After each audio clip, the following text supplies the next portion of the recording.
Welcome to Art Ed Radio, the podcast for art teachers. This show is produced by the Art of Education, and I'm your host, Tim Bogatz.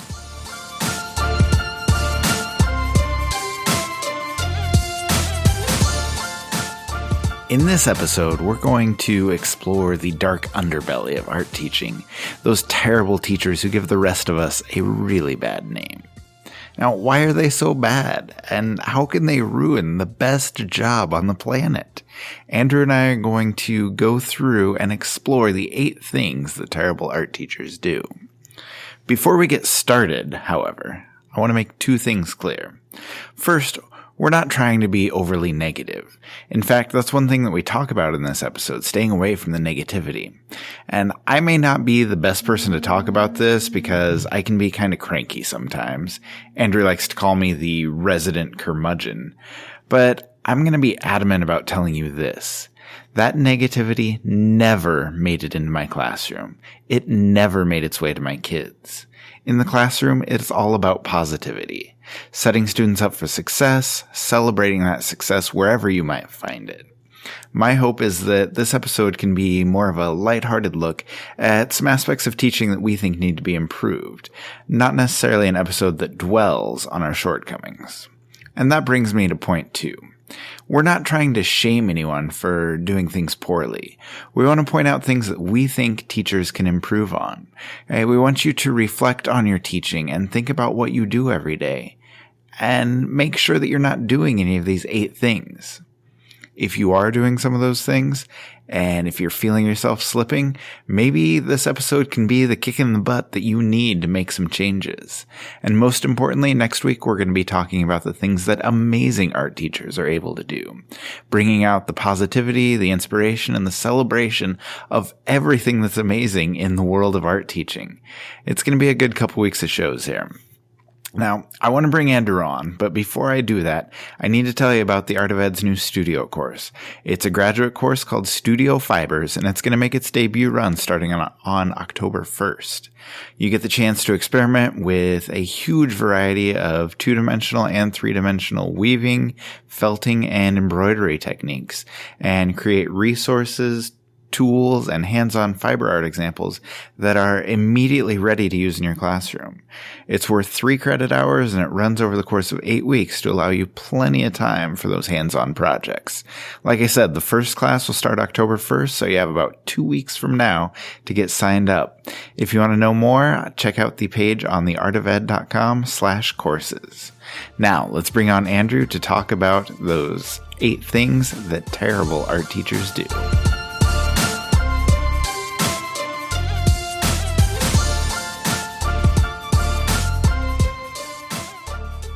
All right, Andrew is now here with me. Andrew, how are you? Oh, man, I'm good. I'm all types of fired up, so I'm ready to talk about this stuff. I know you were like way too excited about talking about all the terrible things that art teachers do. So we've narrowed our list down to 8, and I'm going to let you start us off with number 1. Okay, so I don't see this a whole lot because a lot of times I've either been kind of working solo or been working with a teacher who's really good, but I've inherited classrooms from people who I've been told don't get up out of their chair very often. So they kind of find a nice, cozy, comfy spot where they can kind of see everyone.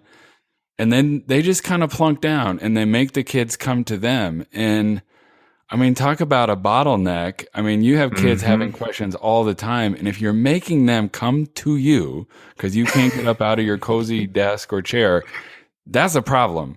In fact, I know a lot of people listening to the podcast know, and people on AOE know that I've actually accepted a new job.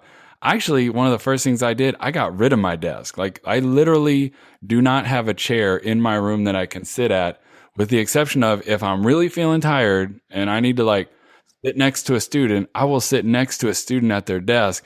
But I don't have my own little private island, my own oasis in the storm. I just think that it's a problem when teachers sit down too much.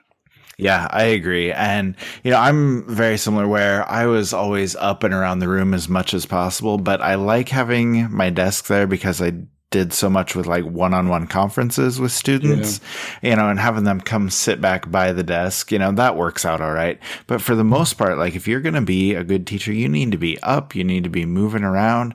Not only do you interact with students so much better, you're able to head off any like classroom management issues before they even get started. And, I'm just going to share one story real quick. There used to be a teacher in my district who just sat in her chair all day long and worked on her own art, didn't really care what her kids were doing. And it got to the point where kids were literally smoking pot in the back of her room. And she had no idea because she never left her desk. And I mean, obviously that's an extreme case, but it blows my mind the fact that teachers think it's okay to just sit where they are and let their class go crazy. Yeah, I don't know. It's bad all the way around. And there was a brief period where I was not in teaching, a dark 6-month period of my life. And I had kind of a different job and I found it wasn't for me. I gained 15 pounds in those 6 months because I was not walking. I was like, I know this is like a tertiary concern about our fitness, but it's like, I walk a lot of steps every day when I don't ever sit down. So no doubt. So I'm glad you're keeping in shape. I try. And then you had a good story you had told me one time about, I think it was about this teacher sitting in her chair and kids like coloring on themselves. Yeah. So again, I didn't see this firsthand, but it's kind of what I was told. And this was a long time ago. So I inherited a classroom from a teacher who was kind of let me find my spot and I'll sit the whole time. And she would tell her elementary students, when you have a question on your artwork, you write your name up on the board and then I will get to you one-on-one. Well, if you're teaching 2nd grade or 3rd grade, every single kid is going to rush up to the whiteboard to put their name on the board and try and get that spot and jockey for position. Well, this was one of those classrooms where it was art on a cart and she had kind of gone into the 3rd grade room and the 3rd grade teacher left and then came back in and she found one of her 3rd grade boys just drawing on his face with his markers, just, going hardcore on his face, covering it up. And the 3rd grade teacher, who was really good, said, buddy, what are you doing? Well, I'm number 24 on the list. Oh my God. And she said my markers weren't any good anyway, and she wasn't going to help me. So, I'm doing this. And, you might think it sounds crazy, but to like, an 8-year-old, you're not going to get help in the next 30 minutes. Mm-hmm. You've been told that your art materials are substandard and not worth the teacher's time. I would draw on my face too. I would just like check out and be like, yeah, whatever, man. Yeah. So, I mean, that's an extreme case of a kid and a teacher who just, it was not very responsive. That's like, that's where I kind of learned like, man, you got to be up the whole time and be walking around and be responsive to your students. Yeah, for sure. For sure. You got to get up and get around. Yeah. So, all right. So moving on though, I want to talk about number 2 on our list. Terrible art teachers are the ones that teach the exact same lessons every single year. Yeah. I hate it. And, you and I have talked about this on the podcast, how we just change up our lessons all the time. 80% of our lessons are new every single year. And obviously that's not the case with everyone, but man, you gotta be trying something new. Like you can't go through a 30-year career teaching the same curriculum each one of those 30 years. Like you gotta get out there and you gotta try some new things. Yeah. Yeah. I mean, I think, the kids eventually will go crazy if they know like, wow, not only did my brother do this project, my parents did this project in school. But even I can't imagine as a teacher, just like, I feel like after I've done something, let's say 3 years or okay, that's about the max I've ever had something go. Right. I'm starting to feel bored by it, Yes. And I'm not going to say I'll 100% scrap it, but I might do it real different, tweak it, do it in a different order. Like you got to keep it fresh or it's just, it's not good. Yeah, no doubt. And like you said, it gets stale so quickly. And I don't know, part of the excitement for me with art teaching is just constantly being on the move, constantly being able to try something new. And like, if you take that away from me, like what? I don't know. I don't know how much there is to enjoy about art teaching if you're just doing the same thing over and over and over again. So, yeah. But anyway, let's hit number 3. Yeah. I've got another one. Number 3 is, and I don't see this one as much, but I feel like maybe it happens with teachers who have been around, and kind of seen a lot come and go, and you get this sort of apathy or something. But I've known a few teachers who they almost start to believe the negative hype about art teachers. Like they're willing to believe that they're less important than the other core classes. Yes. Well, I can't do that because, I'm just the art teacher, or, it's just art. It's okay, I guess. And there's a real sort of like resignation to the fact that like we are underappreciated. And I know that we're underappreciated, but we should not be resigned to that fact. We should be, a little bit irritated, a little bit angry, and we should stand up for ourselves and say, like, I demand, the same sort of respect and rights and accommodations that the quote unquote real teachers get, just because I'm this special teacher. Like, that's bogus. So I don't know, get a little fire in your belly, people, and don't put up with that stuff. Yeah, and it frustrates me when I see teachers doing that because, it's really disheartening to be putting all this effort into building this program, and then somebody else in your district is just this meek, timid, like, oh, well, I don't really want to fight for anything because we're just art. Like, what am I doing over here then? Like, why am I putting all this effort in if you are doing exactly the opposite? Like, you just kind of want to shake those people and like, stand up for yourselves. Like, this is important. What we do is vitally important to what's going on in our schools, and we need to fight for that. And taking a backseat to anybody is not helping us out. Yeah. Well, I've got one that's kind of related. So number 4, I feel like it kind of goes hand in hand with those people that have kind of got a case of like being resigned to their second class status, is people who are always negative. And, I know I've said this before and I tweet about it quite a bit. I hate it when teachers talk about, oh God, and it's Monday. Man, be quiet. Like, you have an awesome job. Like, you have the respect and the responsibility to shape young minds. You ought to be jazzed and excited to go to work on Monday. And don't tell me how excited you are for a Friday. And don't tell me, there's only 178 more days left till summer. Be quiet with that negativity. I don't want it.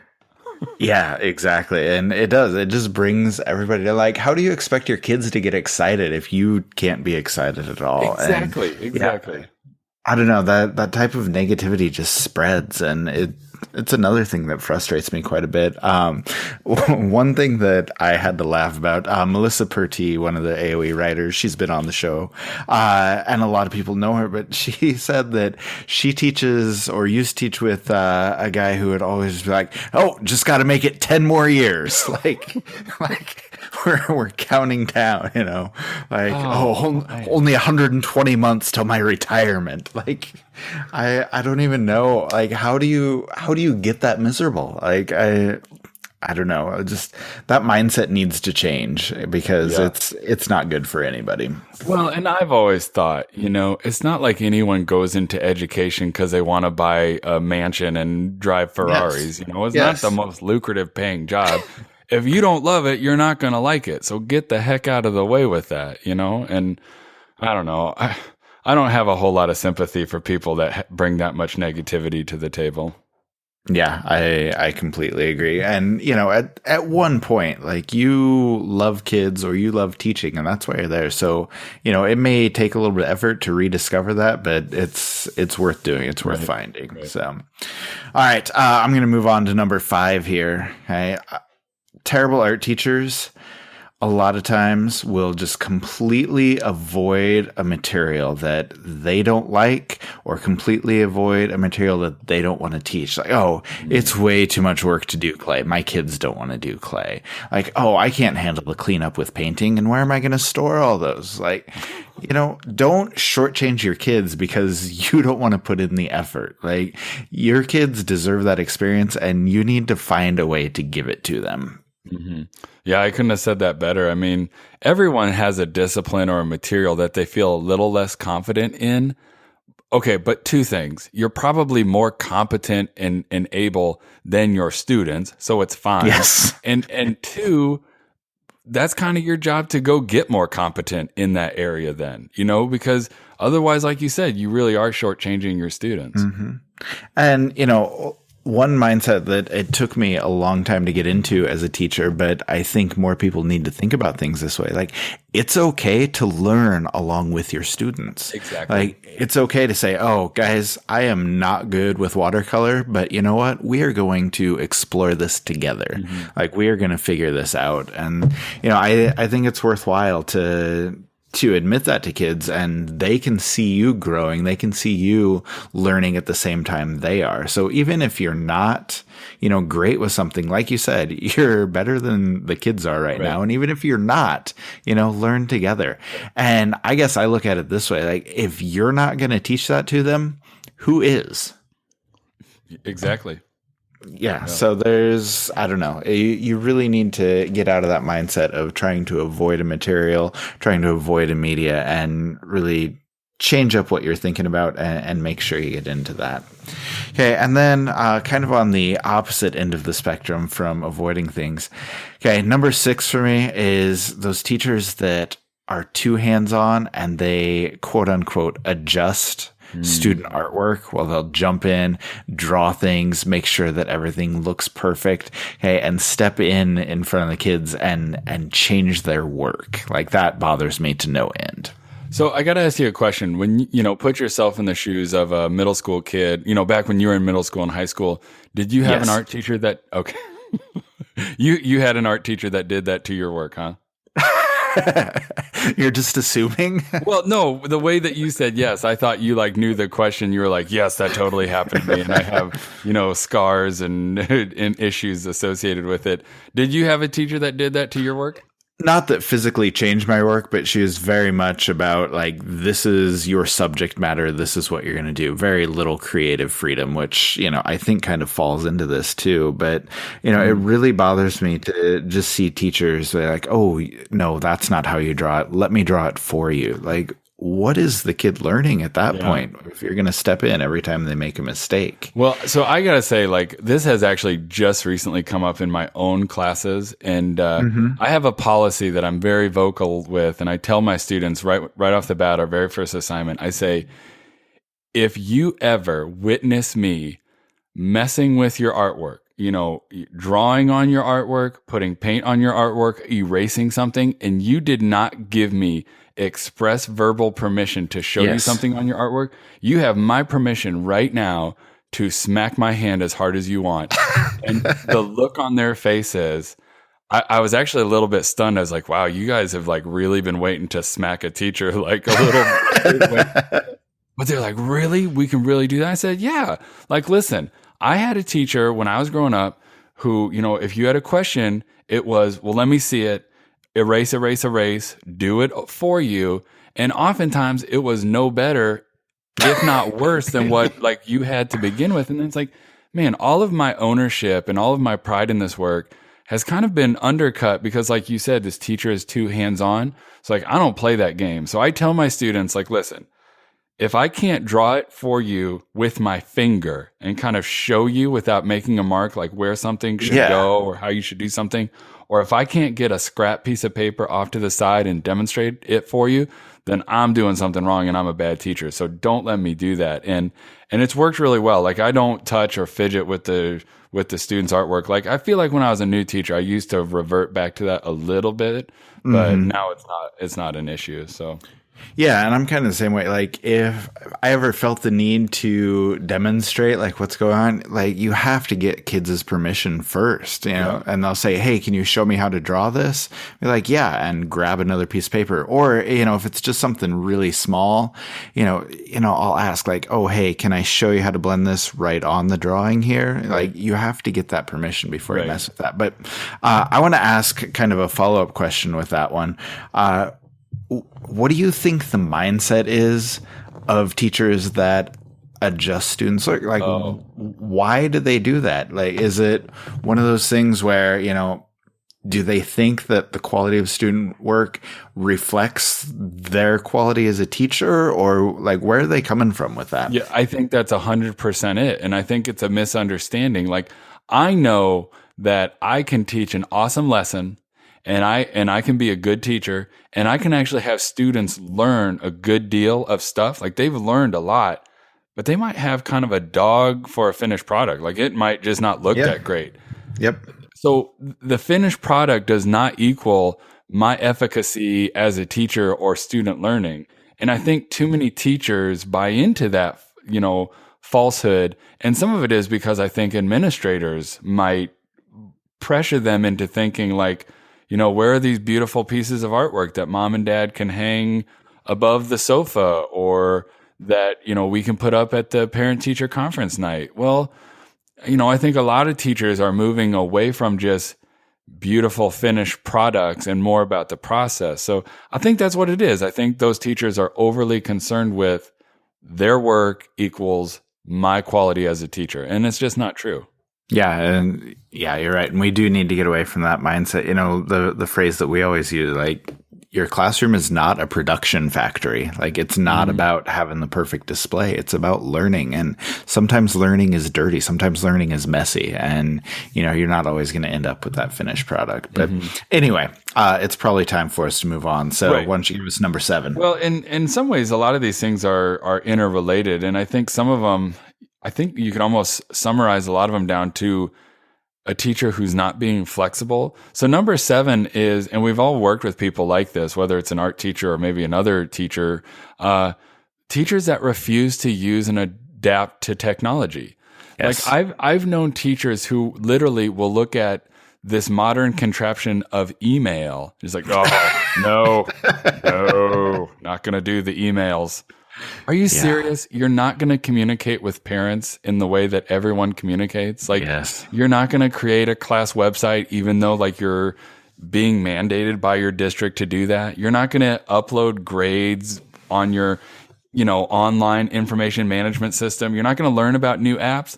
Like, come on, man. Like, you have to, evolve with the times. And for some reason, I think it's like technology is one of those things where we have a lot of people who just draw a line in the sand, and it's like, nope, I'm not going to learn that. And it's like, well, there's some sort of like car slogan, bumper sticker that says, if you don't like change, you're going to like irrelevance a whole lot less, or something along those lines. Like, we have to be adaptable, right? And I think that's true. And, to play devil's advocate just a little bit, I think there's a good argument to be made about, sort of limiting the amount of technology that is used in the art room, because so many things we do are hands-on, and it's very, very tactile experience, which our kids are getting less and less of. And I think it's okay to limit that. But like you said, there are so many ways to incorporate technology with, introductions to lessons and working on just, how do I want to say this? Like communicating with parents, communicating with other teachers. And if you're ignoring all of those opportunities, like you said, you're going to get left behind. Right. Well, and, so we could even make like a subset 7A of like, things that terrible teachers do, which is like the opposite of refusing to use technology, which is like jumping on every technological bandwagon just because it's new and shiny and glitzy. And then those people have an iPad with like 300 apps that like you're never going to use. And it's almost like this digital learning environment for the kids. It's like so spastic. And it's like, hey, we're going to do this app for one day. And then like they never like learn it again or use it again. So I think that that's bad. Ultimately, I think the notion of like using technology, there's so many things out there that can make your job easier and make you be a better teacher. Why the heck wouldn't you adopt those things? Exactly. Very, very well said. All right. So let's close it out here. Number 8 on the list of 8 things that terrible art teachers do. Discipline, either too much or too little. Okay, so here's my thought on this. Okay, obviously nobody wants that free for all going on in your classroom, but a lot of teachers allow it. Just thinking that, art is the place for kids to express themselves and show who they are, which, that's wonderful. But like, we can still have parameters for behavior. Like, we don't need to let kids do anything and everything they want to do, behavior wise. And it's really frustrating to see teachers just kind of, let discipline go too much.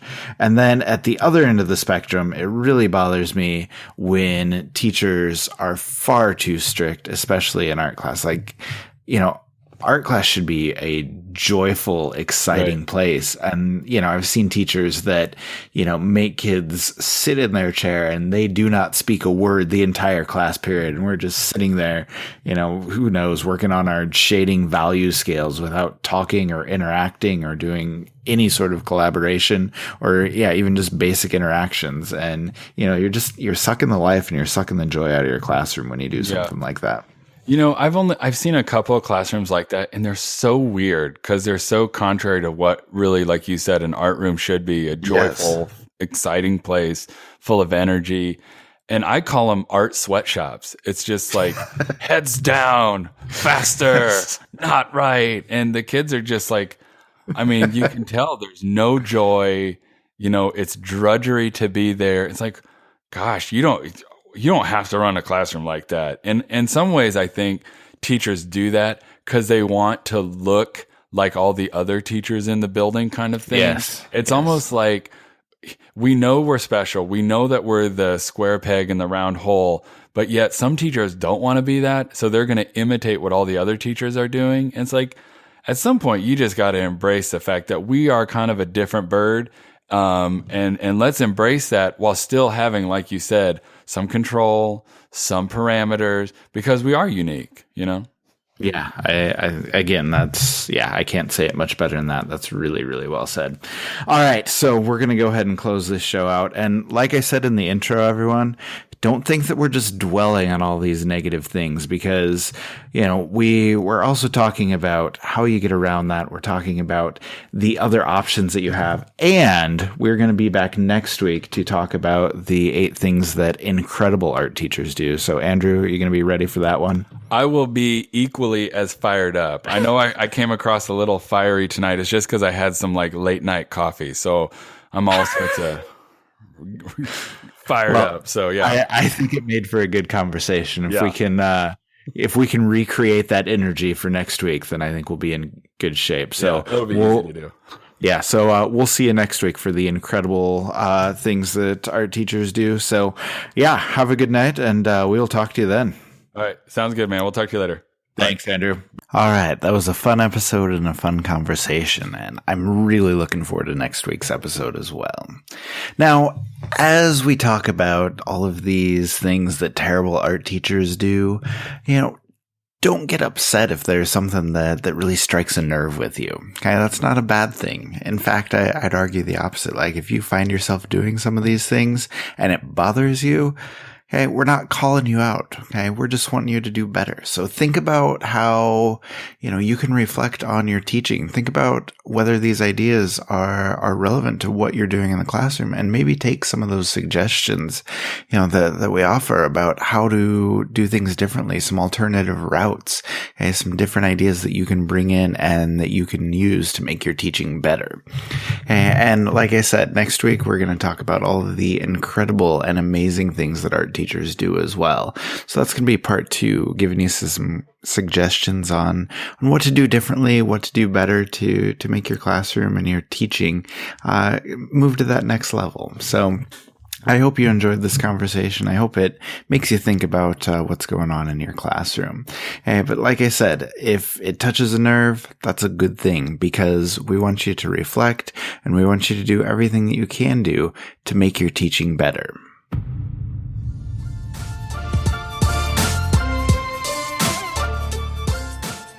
Art Ed Radio is developed, produced, and supported by the Art of Education, with audio engineering by Michael Crocker. I want you to go sign up for that Studio Fibers course that I talked about in the intro. And you can also see more from the podcast on artedradio.com. Make sure you sign up for our weekly Art Ed Radio email. And now that you're back at school, like I said, you're going to want those emails coming every Tuesday. So go sign up. We'll be back with the follow-up episode next Tuesday about incredible and amazing things that art teachers can do. And we will see you then. As always, thank you for listening.